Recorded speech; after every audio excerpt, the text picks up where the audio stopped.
trade talk kasangga ka negosyo ka konsumer. Isang magandang araw sa ating lahat. Welcome sa third episode ng Trade Talks, Kasangga Kanegosyo, at Kakon- Ka-Consumer! Ako si Melody A. Tangonan. At ako naman po si Kathleen Oledan, your host for today's episode. Stay tuned kayo at may inihanda kaming trivia para sa inyo. Miss Kat, alam mo na ba ang latest? Hindi pa, anong meron? Noong nakaraan lang, pinag-uusapan natin ang DTI at Negosyo Center Services. Yes, Miss Kat, merong bagong offer ang DTI at ito ang iReady system. Ano ang iRegis, Miss Mel? Yan ang tutulungan tayong talakayin ngayong araw ng ito ng ating mga guests na sina Senior Trade Industry Development Specialist Marilu D. Bironio at Trade Industry Development Specialist Adriel R. Dominguez. On trade talk kasangga ka negosyo ka konsumer. Welcome sa Trade Talks. Salamat po sa pagpapaunlak sa aming imbitasyon. Kamusta po kayo?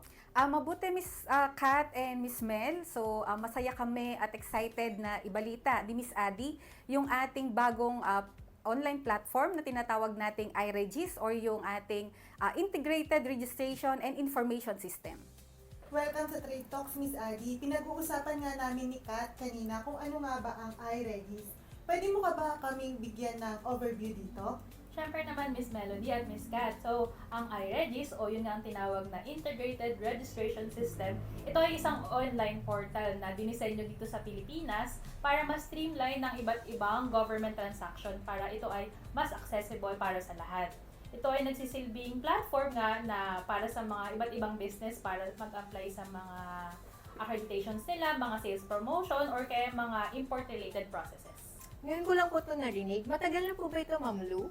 Noong February 21, 2025, yung ating DTI Secretary Maria Cristina A. Roque, nag-issue siya ng Memorandum Circular number 2506 Series of 2025. So ito yung tinatawag nating formalizing the adaptation of the DTI Integrated Registration and Information System or yung iRegis portal for the processing of applications for the permits, authority, and accreditation and other frontline services. This issuance mandates the full adaptation of iRegis portal by the FTEB, yung ating DTI regional offices and provincial offices.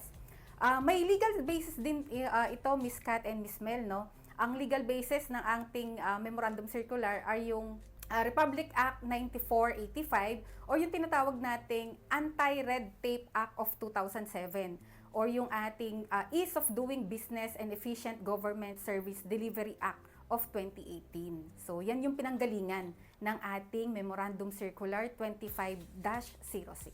Ngayon naman po, para sa mga saklaw o nasasakop ng iRegis, ang portal na ito ay kasama ang issuance ng sales promo permit, ang Certificate of Authority to Import, ang accreditation of sea freight forwarders, ang accreditation din ng service and repair enterprises, accreditation din ng mga private emission testing centers at iba pang frontline services na maaaring ma-implement ng departamento. Ang iRegis ay isang plataforma nga na nagpo-provide ng pag-streamline ng digital processes para makapag-submit ang mga establishment ng mga kanilang application, pag-upload ng kanilang mga documentary requirements, at syempre ang pagkakaroon ng assessment notices para makita nila kung napoproseso na po ba ng gobyerno ang kanilang mga application. So ang portal nito, ang procedure na ito ay katuwang ang mga frontline services para masundan din po, hindi lang ng mga establishment, pati makikita rin ng mga iba't ibang opisina ng gobyerno. Mukhang mas mapapadali nito ang pagkuha ng mga permits at licenses. Miss Lu, ano-ano nga ba ang step or procedure para ma-access ang system na to? Tama, Miss Mel. Madali lang ang proseso ng ating bagong platform na ito. So, ang step-by-step procedure ng ating iRegis ay unang step ng ating aplikante ay kailangan i-access muna niya yung ating Negosyo Connect na kung saan gagawa ito ng account niya. So, dun sa ating Negosyo Connect, kailangan lahat ng mga information ay ma-input niya dun sa system na iyon. And then, makaka-receive siya ng reference number or yung account niya before siya mag-proceed kung ano man po yung kanyang i-apply, kung ito ay Service and Repair Enterprises Accreditation or Sales Promo Application. Para sa ating Service and Repair Enterprises Accreditation, so meron tayong dalawang type ng application. So meron tayong new application and renewal application.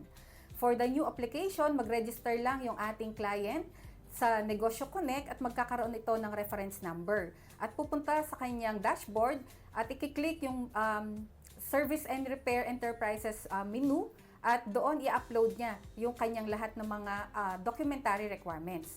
For the renewal application naman, pupunta siya sa menu ng Service and Enterprises Accreditation at i-click niya lang yung renewal registration. So makikita na niya lahat yung mga information, no, na na-input niya before dun sa record niya. Ngayon, same din naman ng new application, i-upload niya lahat ng mga documentary requirements dun sa kanyang dashboard. Pagdating naman sa ating payment, so online na din yung ating payment, hindi na kailangan pumunta sa ating provincial office. At once na na-receive natin ito, ida-download na nila, matatanggap na nila ang kanilang accreditation certificate sa kanilang mga email. Dahil sa iRegis, hindi na kailangan pumunta ng client sa DTI offices. Sabi nga ni Ms. Lu kanina, end-to-end ang process ng system na ito. Paano naman po sa sales promo? Pareho lang naman po ang proseso ng mag-a-apply sa iRegis ng SRE at ang sales promo. So tulad din po, ang mga kliyente natin ay gagawa pa rin po sila ng account nila through Negosyo Connect. Tapos nun, meron silang makikita po sa dashboard yung sales promo na icon. Doon naman po, makikita na nila yung application form na pwede lang fill upan. Then, makikita rin po yung option kung saan i-upload yung mga requirements nila tulad ng mga mechanics, promo layout, at iba pang mga business documents na kailangan nilang i-upload. Tulad din naman po sa SRE, ang sales promo, ang payment din po ito ay online. Basta po meron kayong available na Maya account, madadirect naman po doon yung payment po. Then, once paid po at ito ay na-assess at na-approve na evaluator at processor, yun naman po is makakatanggap na po ng notification na na-approve na po yung kanilang sales promo permit. Salamat po sa pagbibigay kaalaman tungkol sa iRegis at kung paano mag-register dito. Kung meron pa kayong mga iba pang katanungan, maaaring magsadya sa pinakamalapit na negosyo centers o mga DTI offices sa inyong lugar o mag-iwan ng mensahe sa aming official Facebook page. At dito po ay nagtatapos ang ating episode ng Trade Talks, Kasangga Kanegosyo, at Ka-Consumer! On Trade Talk kasangga ka, negosyo, kakonsumer. Para sa ating trivia, alam niyo ba ang meaning ng iRegis? ano naman ang legal basis ng DTI Memorandum Circular 25-06 Series of 2025? Comment down below para sa inyong mga tamang sagot.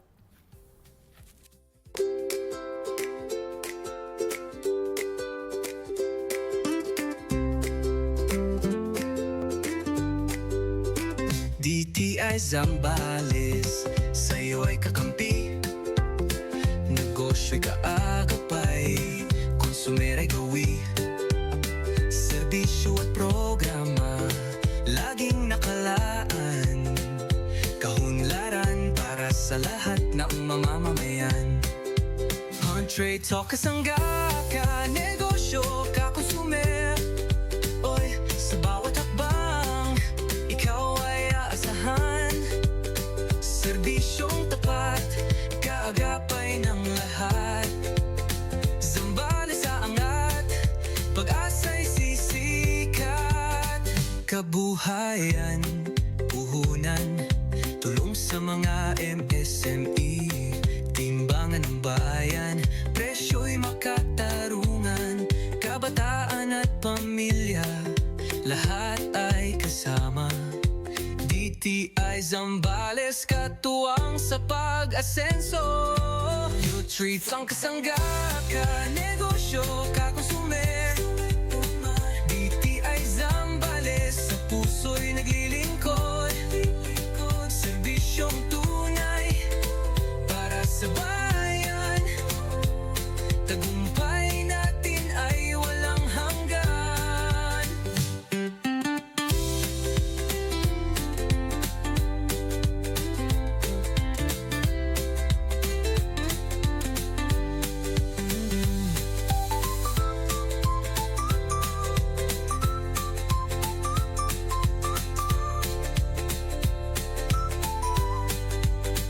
Trade talks ang ka negosyo, kakonsumer.